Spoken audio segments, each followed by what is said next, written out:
多谢叶婷。另外一个上新的现场，继续要来关心2020年总统大选开始倒打时间。民进党副总统参选人赖清德宣布，刷来要发动护国保台助选团，含前行政院院长游锡堃，也有党主席杜英泰来拍头阵做先锋。来看现场上新的画面。我很高兴有机会参加党中央一手策划的护国保台助选团。顾名思义，我们除了要支持蔡英文总统高票当选以外，重点会放在国会，发挥临门一脚的效果，让国会可以过半，让国人可以共同参与守护台湾。我们最希望的对象，会特别放在目前势均力敌的区域，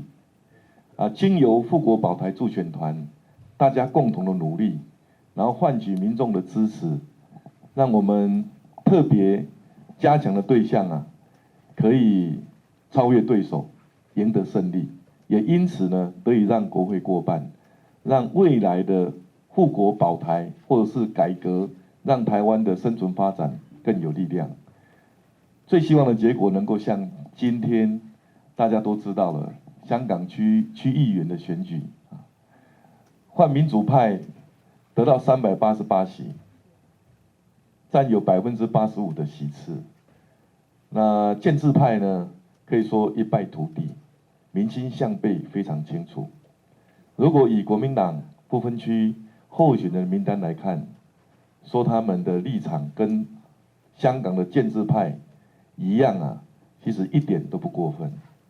因此呢，我们也希望全国的父老乡亲，在护国保台的大目标之下，也能够坚定的捍卫台湾的主权，维护台湾的民主，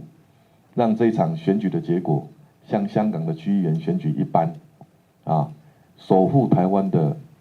民主团队能够赢得胜利，让台湾可以持续发展。拜托大家，谢谢大家。